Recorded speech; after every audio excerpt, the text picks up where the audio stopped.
No sia abom Ghana mana de shimai me mo bibiara aha and mo biara achi ezeba anopa no sia akan kase bo wo big family radio kase free years fi en main studio double gono upper class school junction ewo enensemi years fi years sumo ende anope and some no odoso papa ye nemom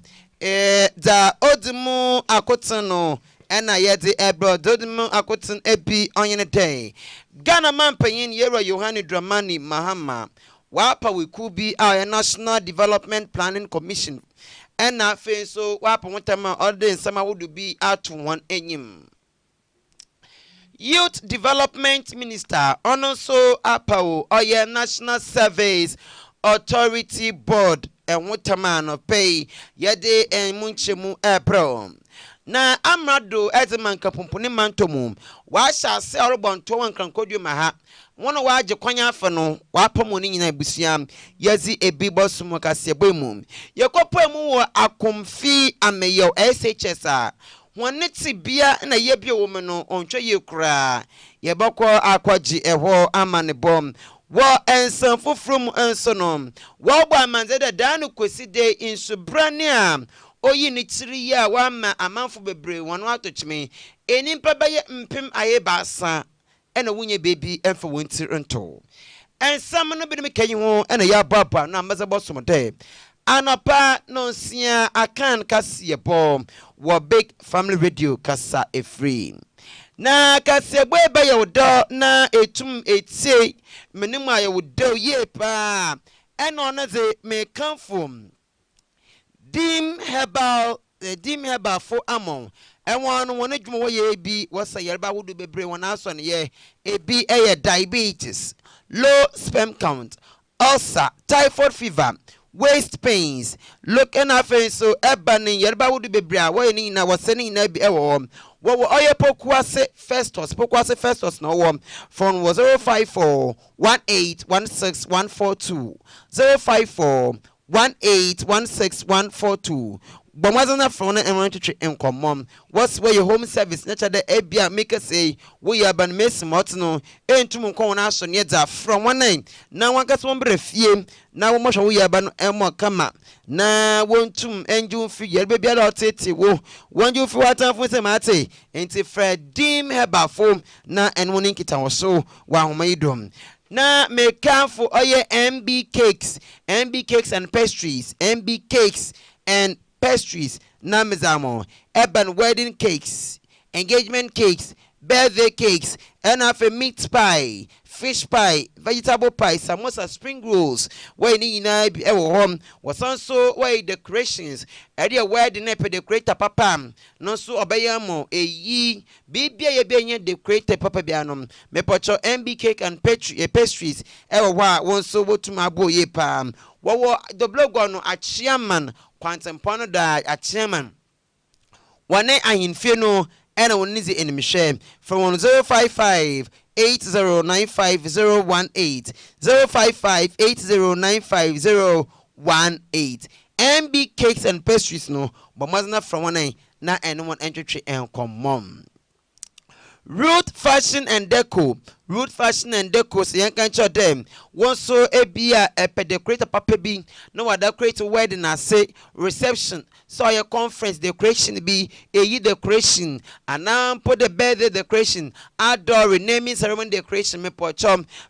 root fashion and deco wo be ni na mo and won so your cake and a pastry CRB home wedding cakes engagement birthday cakes adore bibia ye bia small chops na pia root fashion and deco be ni na amom eba ne be ne ntar imbesiafo ntar embofroma ntar ni na wopampam ni na bi style bi epe bia papa ma kama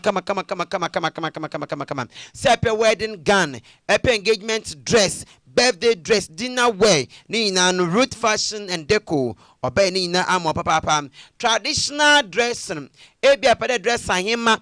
engagement asame pocho root fashion be yamom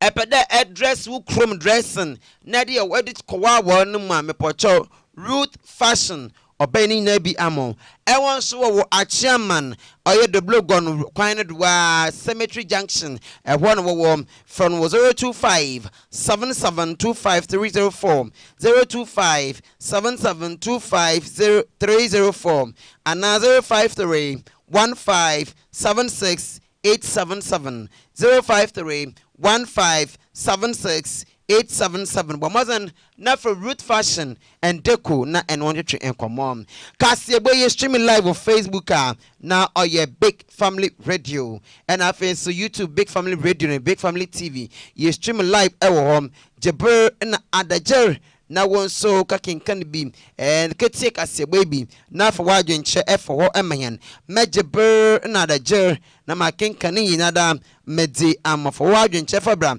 na menjeber na adajer menkin kan yina no menfa emmom ebusia anopei okinkanya maji gwatsna to na medekase gbe ebesomo no edin ye Ejata Kobana. The dinner for major attack called school time was porcupine. Afe Jebere na menfa kasia bono nenchemu enfa emo. Ghana man payin Yevra Yohani Dramani Mahama.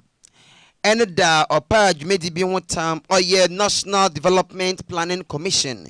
and upon wotam na okasa jumedi national and odo tuku nenyim dem one mbrese bajumofo won kan hombom na oye ejmoku awodu wo bia na oye single no one share na one clear na one inclusive national plan one fan kan bi na mpoa na won adwuma wodi no ontum kan ye pa o man payima makasa biem na odutu go echem dem ejuma dash won nsa no one bra na o meye ne ye na one fon somo man Ghana one fon bo man Ghana no ontum onfa netam papa infra. Ghanaians increasingly demand a stable and predictable path for national development that transcends our electoral cycles and partisan politics. Here I'm reminded of the words of Osajifo Dr. Kwame Nkrumah in his visionary 7-year development plan, and he stated, the economic policies will lack direction and consistency unless they are firmly related to a clear vision of the structure of the economy towards which we are moving. It is only in the longer view, he said longer view, that it is rational to project any really radical transformation of our economic system. And he goes on to say, in the very short period, we remain prisoners of our past. Since the completion of the 40-year National Development Plan in 2017, under the leadership of Dr. Ni Mue Thompson, who now returns to chair the commission, other frameworks with similar long-term ambitions have emerged. Notable among these are the Ghana Beyond Aid Charter, the Ghana at 100 Long-Term Development Framework, and the Vision 2057 Perspective Framework. I urge the Commission to consolidate all these various efforts into a coherent, inclusive, and forward-looking national development plan. This must be done in close collaboration and consultation with Parliament and the people's representatives to ensure that the final plan reflects a broad national consensus and is subject to regular review in response to evolving domestic and global challenges. The task before Abusia yambonra ensam fufrumu na yede enyetre ensam fufrumu a oye amrado eteman kampuni mantomu onimnyafo Michael Kpakpo Alote ono enodabo tugwa echemde Oboshe ama azeton for water pavement drum na waji yane akwanya wodro abodro emende senam kroma inye bebi mpo enfo nanis no da mkrofo ina no oyaze oba bapamo na weyimu nefi kwan kra na bebi odo wokon no wetum akom ampaniampa no odese ayoyo ene de obodom pimkopemu ewo enkan pompuni mantom meche business central business district no okopemu ewo wa ode medmedi bi shado ewo ho na opampam amanfo on them oye pavement na what's na enye won no won tena bio na mom yewegozi mu a ode woko room na wokohwe na wudu no gua na woton na ade ewo ho ono beboa na mom pavement nya akwanya hodo no woye me enimpa na oye ahyan hodo dem one for one ento abanadan e na woye de toni no ese enko egonu mu na mom ekwanwa na betena na atanwa de mint no obodum pim okopemu wa one adehye wotonto na ade ewo kwan ho na waji ehwo na abodo no ono ne ye nkita wo so. Madam, did you see me here? Madam,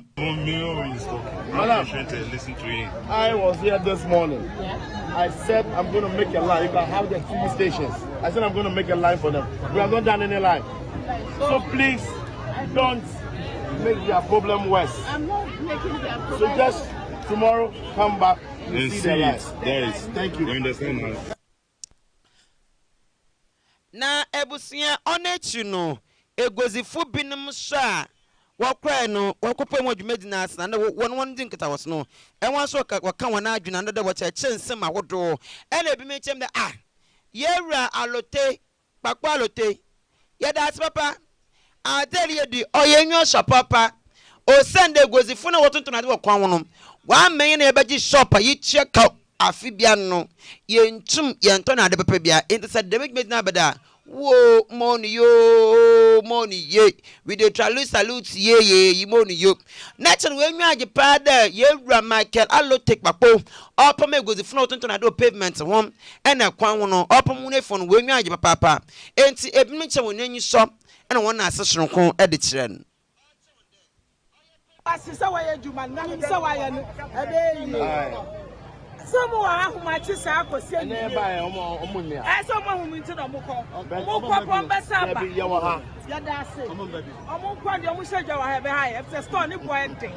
ye tua revenue ye tua ya me na ye tua workers ye so ye support aban no wo ba bi nti ye sra mu a ye de se mu ye sa ye ya mai nyame nshira akwa aba ye da wa se nyame nshira se yeah wa ye o man bapa yeah one who any man minor wakache the office wa ha time bia obon bi dia nya bia the office no any third party to come to my office. You can easily walk in. Thank you. What I said. Yes. Third person bia now I command the bia so I come mayor. Walk to me and I'll call super people come me brawe. Yeah, you best solve no problem. Why? I'm about my city. What? If making sure say shop now what you know. Uber 2. Amen. What? Yamisha.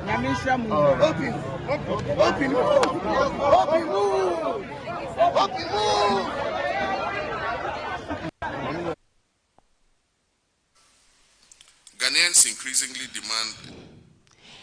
NTA Alote Kpakpo one egozifo a ono ne nkita hozi ewo bia ho no ena ete wonanka no yambonwura ensem yare mu biom na oye enkrapupuni mantom oswafo oye mamme Linda Oklu ono so akasa ena odo to go echem dem wo de medwumeti a owura Michael Alote Kpakpo ezaba mechre opompam egozifo efim bia hoto a oyin de what center na no also the main impro what on na do wono se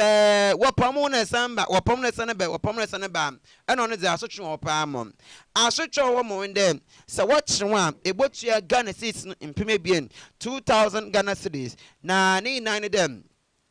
amanfo bi menwu de onam de watchwa na one fast asotwe bia emo wonit no eno amadem na afidi watchwa ebotua sigapudo no Ghana cedis no impeme bien 2000 Ghana cedis. Our way forward is that we are going to reactivate our task force and so that they'll be working 24 hours a day.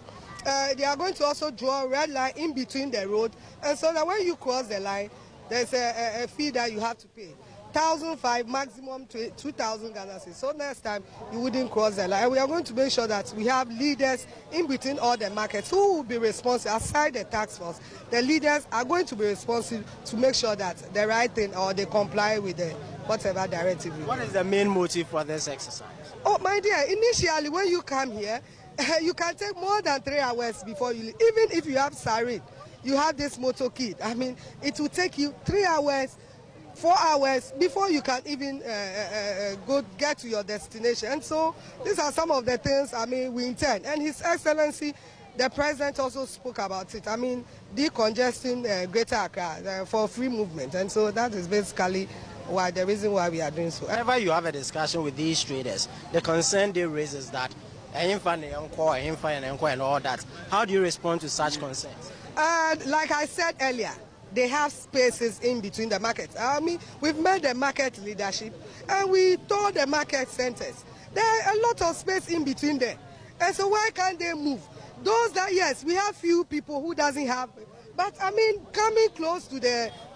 roadside wouldn't solve, selling by the roadside wouldn't solve the problem. I mean, there are other spaces they can, I mean, equally sell there. I mean, not necessarily coming to the roadside. And so, I mean, I don't know, some of their concerns, like you said, some few challenges, but we'll see to that.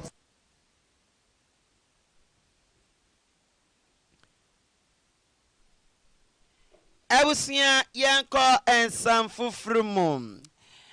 Oye swafwa oshe mbebun mpuntu some of the mature youth development minister. Ono and prempe wapa oye National Service Authority Board anom na oye yera George Apare Ado and oye penny part of the main other swa aso ano mature youth development minister Ura George Apare Ado wapa mutama odin some I would drop on them and one so one eba wabeno one be yidmapa and fonsum or man Ghana.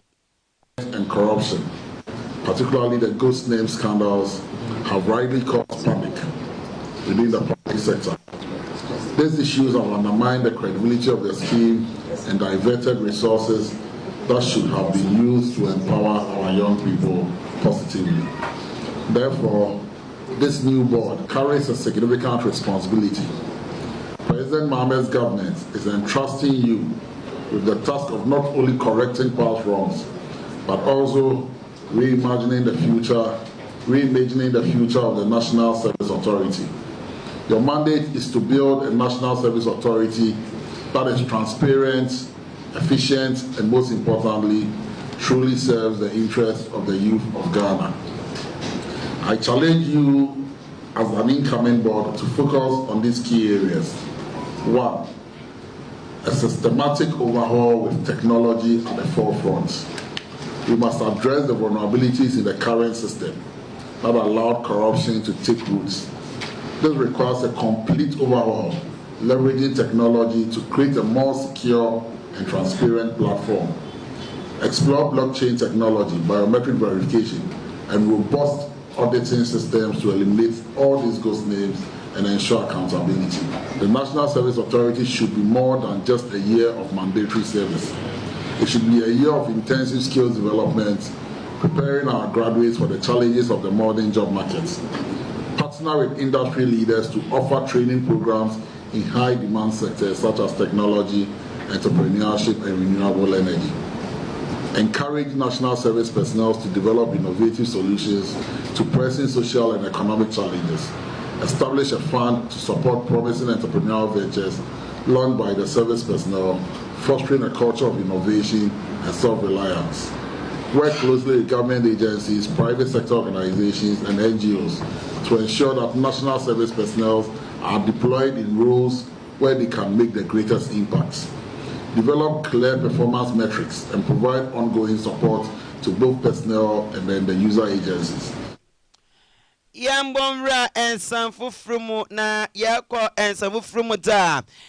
Anteri biara ena ensubrane bi unity ewo oman Ghana enkankan pomponi manto maha na onamdo ema manfo adeshi bebre wo hwere wonanzama ema nzama saseye ehwins nimu pa mesi makadi insu de kadi kopa loto kios ye obini sika o no insu de kwai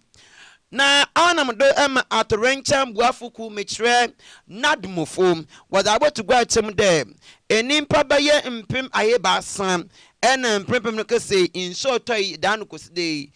won to chema anada insi oka wona amande be wori wodu ntibotumpo no ho ayezen amawan ewo ha ache bade bebia eba ye bomodin se ye bebu ankofo mo ha na nra na insu ndi aba no yasesa na fe omo atomo akoso but this time no ya boy tumu say ye pese ECC preocupe enti any regional director no akasa ni me PM ni me nadmo director say yem pomodin na empe ska ni emfan ye gata na nkasa yen no block the NB they can block the concrete and block the NB na nsuo no bemu a etumi akọ yetumi eyimu nso wabon say gates no mo aye wo alaje ho ni nyame won in concrete nti emuso ba ye de na wo ha no enotie ni nra wo ho nti ketwa nti anytime nsuo beto no abe bebre no ebe spill over ebe konkofo fie ni nyama nti ya fa ho adwen say ye be budget amano na next year nyame ya adoma yetumi construct gata na amomo say constructing na still problem of wa na ehun say when so fi because also started from somewhere the baby ebe ha ebe clear nra no na ya man for relief items in man and solve your problem over 40-50 years omo ha what you say but gata na yen mo no me ebia time on ba ha na those years pass no ebia gata no nra nimu sa nti flooding ni nti say nti no mo da ho te ha no but say ade nso to kakra be a o say ba ha nti e pese fixe gata no ye ne kese na nso nto a eno atwemu akọ nyama ewuyi mu sesi a nso to a ebesan de abambio but dia ye yi mu de egu ho no ni debrit no 50 ochina de ko ne ebesesa ni na at least na mo some respite. From yesterday night we started the assessment, so we went through all the municipal areas and flood-prone areas, which everything is fine except Odona, which is flooded and there is problems. You can also see this earth drain. It has been here for a very long time,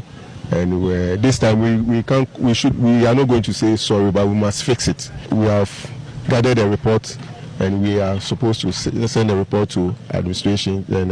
administration will take it up and make sure we deal with it. Because we are in a low land area, all the debris and the refuse are coming from the upper stream, and we can't do anything than to make sure. So we are going to in the report there will be sister city program. So yetwa kasiebo noto we akọ ensam fufrumu na yegbo ransom fufrumu dam Ekopemu ewo akumfi ameyo SHS na manzabo fuwaro banyene de school dino oyada netibia na neye bi o menede ontwa ye kura the maintenance emprempem no kase oya dormitories baby a school fun wada no eho en emprempem wote ebi aye school dem what na ho wusua dem empo no egwa na pona hodo obetena do na wodo mbuku egugudu no wusua de krapo no eho outachima na de enwa ye dinpa amwan na asemi esi ewo techima not ebono epoye mantomu eho en de me asemi esia emprempem ekumfi ameyo SHS won school dan no tibe wo no ontwa ye kura Ecofiam yawo techima wenchi kwan so kusua kufumu a eko arowa no wonsabon kumso. You are listening to Big Family Radio. Big Family Radio. Obiase ekoso no ewo Ecofiam yawo senior high school no. It's a asifem na se wunni anase wo baby wo ho a o ma fitina mu enkoye. Enura na nya na ntiye se enkoda no chro end of term exam. Nanso you are listening to Big Family Radio. Big Family Radio. Obiase ya na nsi be ko school mo akohwe na yenya dance a e wo sanse na intro ono na year 2 form 2 students ne pe and electron so well and so form 2 students ne your population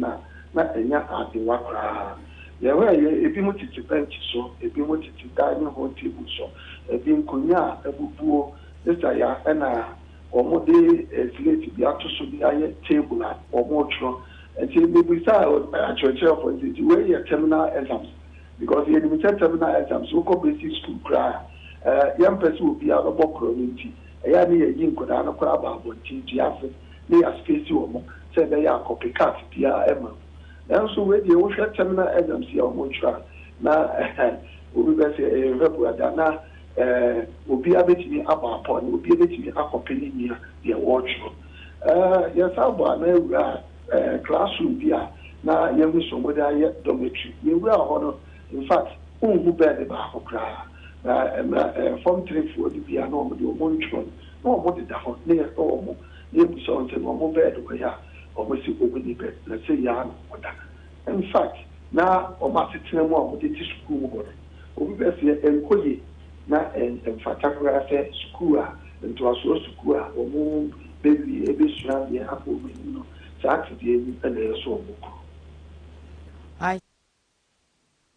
Enti ebusia eya manziba ofri techimana orba niantua ensam no de kopo mu ewo asante mantoma ashankafo enatimimufo awo ahodwo ekwa edum no wachema traffic hwaye de papa traffic onyazem kaka na agba pedo ibi nko na ibi aba ne nyina inde ekwan bi nkokure ba asan bi oda aban na nimpanyinfo no washo waye wazema hono enya da waye de mkwan na mo oda wuwie no sompo no wunwie enti oni nyina ka ho nti wa mo no dwumede wodi ewa asante mantomu enkanka no ahodwo na edum no won ho erchun ye pa wa makal agba pedo kala aja pedo papa wa onye asem kraba enti wode adesraze na wode to aban na nimpanyinfo nyim dem won modon pempa na won nya ha na akwan wodo oda waye wazema hono na mo no adwuma wodi ndadada nyina no wetuma konkan no na pepe emfa ma wona edema ozo ho na atete na ode ebrawan police station do free ahojo ba traffic ni sia no ma da be tiafa Georgia hotel no ma ba badwani we na afi mitika o ma mo kwasafo nyina ko mbefa ha akofa afie kobi market we na ka akọ ana we ha asofo no so o ma so ato wo ese kwan na ye o mo kwan enji no o mo de o maka bia mfa o mo ni mo biem nda ma ha no cash na bani nyina no abaye one way second kwan so sanye ejedu onwumre na no pa a create traffic serious traffic o hwe cash na mo nyina ya nka dodo na ekwasafo bani nyina ekodwane akofa kemi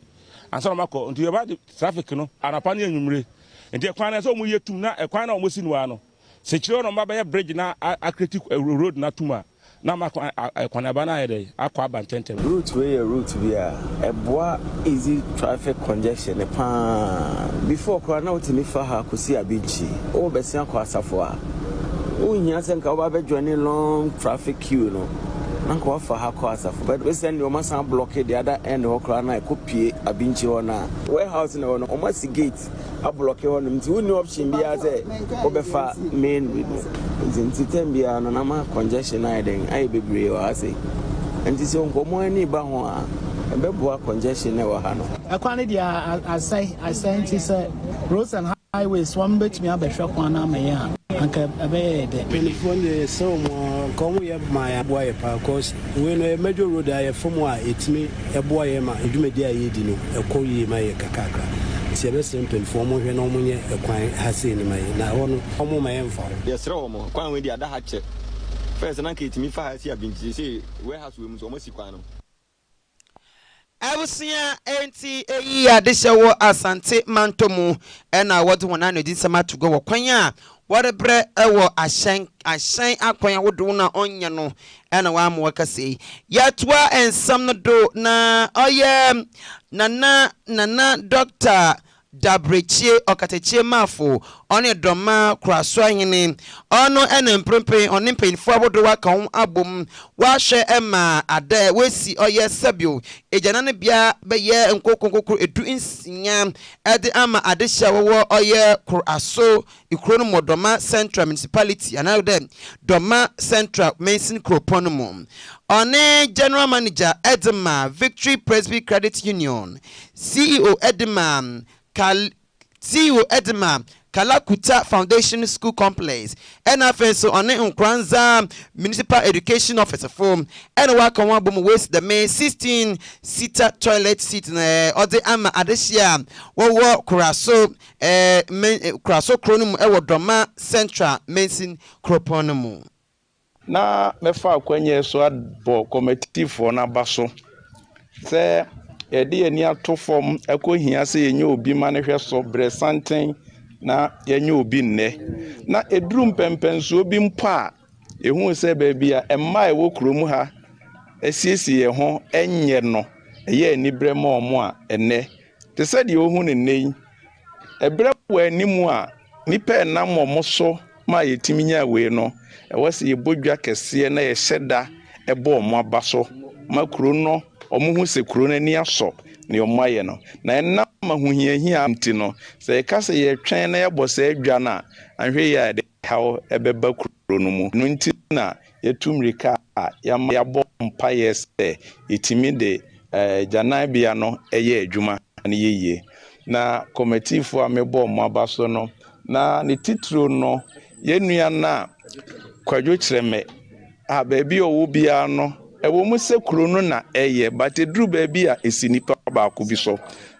abanti ya hommɔden bi asɛ nkra ba ye ne sɛ enye dwa ye bɛbɔ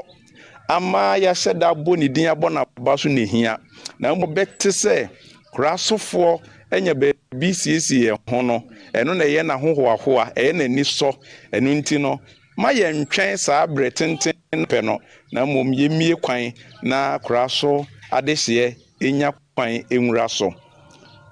ne yenim ne se yepagya de esi ho na enye nipa baako de na eye man de ha eya na eho asiesie maintenance cost eya na eden na onechi no Owura Martin Prempe ono so eya badwuku oseteni edima da medwumokui ono so kasai ejana bia nipa baako mienu bi akoba say na runga maja na say isi akrai bitim isi akrai mano ne mbema nyina akotore to baako so nti eba sa na adwene ne ba say e say e Holland ha so old year na yakotore to adada na nanu maya sa say ye be ye ne ha na sa na ekoba ankrankre ane krasofo bi no mo wo baabi na mo didi ntobo adebo ai mai tim de ye mama na ye papa ba ko kwadwo ye boa na bibia woni nsem woni assembly man mo na ti committee fufuro a na mo hweso ti omo na mo ye bibia ma bibi no etim ye do edru enti abusia na no so ama samanyin aha ena embre no ba makwan ma mete anopa no sia akan kase bono mede ebesi amom na mamemfa asda emfama me aboafo bo mechi dom enda no pay na wakame ho mametintim oda mazan obutentima mampa hwe na midnya hostim na chede obi no kan midnya ho stand firm na onye asan kraba asda enko emfama dim herbal okay dim herbal sian kan chodem enwan wasan yerba hudu bebre yeba pi enwan ason ye dim herbal wasan yerba ahudu bebre enwan ason ye na yeba wasan ebi diabetes low sperm count ulcer typhoid fever and so waist pains sisi yerba ni na wasabi enwan ason ye na make out them wo pokwase festus e one warm from 054 1816142 054 1816142 what's what your home service enti se bia yar entum nkwire sabia wa efro one pe oh dim heba Mrs. Muntum Fantina car munchar into Muntum Mbo enti metekwashiman meti so tu mwata krade enti bray na baba shame ye be famam dim heba fo baba wabosha mo kama fefefio wa bra enkinya ho asemi bia enti bomoza na from one na anyone inya inkita ho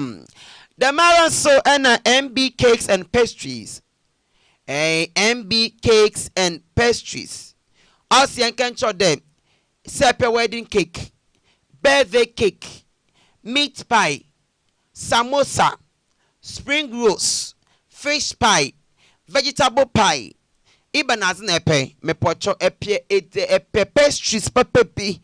Na as they accept wow way, wedding I say engagement I say birthday party, outdoor naming ceremony. Conference reception BB nepe BB damna da server make for MB cakes and pastries among was also a decoration so come wedding decoration, engagement decoration, funeral decoration, outdoor decoration, naming ceremony decoration, empono oye conference decoration when ni nare ebi ewo home e won social nature kono amma saman the blog gono a chairman wane ahinifie no eno nize enimhwe ahinifie no wa chairman no eno wone nize enimhwe from 055 80 95 018 055 80 95 018 bomwaza name na fra MB cakes and pastries na enene entwetwe enkommon damaran so and I make our day root fashion and deco as young can show day say your wedding engagement outdoor naming ceremony nessa decorator papa or your root fashion and deco I want no mam of on the thing and so many JHS SHS none in shadow or your floral decorations or produce pastries or producing decoration it may be yet me pocha fanoko wo betcheni na bi why wedding cake birthday cake adore party bi cake wo be yam pastries bia spring roll samosa meat pie pastries bia de pe bia no root fashion and deco be yam osan so kire oye mbenyin na besianta na mpamenye obapam bia mo say ye beyin na be engagement na pe atapapa ashade root fashion and deco ye besia won so root fashion and deco obo dress of a fair amon wire film say traditional wear another traditional dress na pe dress ahema dress ni bi ayen for dress na me pochom ni na no oye root fashion and deco obe ni na mo for fair mo wan ka say un yes wa dress upam ono so the blog no amasama metre achiaman cemetery junction 101 from 025 77 25304 025 77 25304 and 053 15 76 877 053 15 76 877 Ewani ejumoku anope wo mechidom ewo anopa no sia akan kasiebo eyimu asadan koma me producer oyenma Esther ono bo mechidom on the wise king wo bo mechidom anope mamede kasiebo ebebosomo monso metine go mede kasiebo no bro no edini ye ejata Kobana. Don't know from Eja Takoko. School time was porcupine. Yeah, Danny and Waba, yeah, ba, my Ghana children, yeah, the the Boncrate, Ahodoba Brone, you are the sports zone, and I feel a the arts national discussion segment no at your door amount. Ken Akwabo, na didn't know what you saw. Oh, so